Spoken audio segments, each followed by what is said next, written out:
Hi, so today what I'm going to do is a balayage technique using silk lift lightener and various different tones of copper. So I'm really going to melt a lot of these colours in together.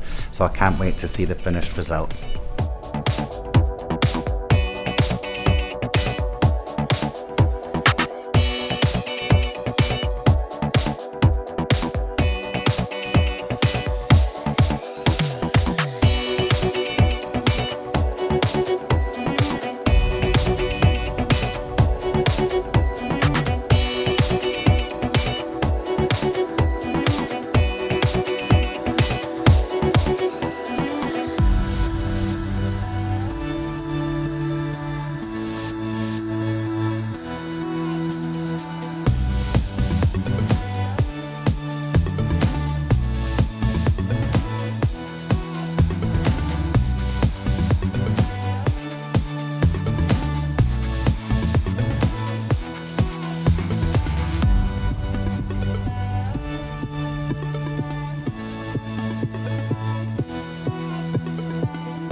I've just finished working on the underneath sections, just alternating silk lift and two different copper tones.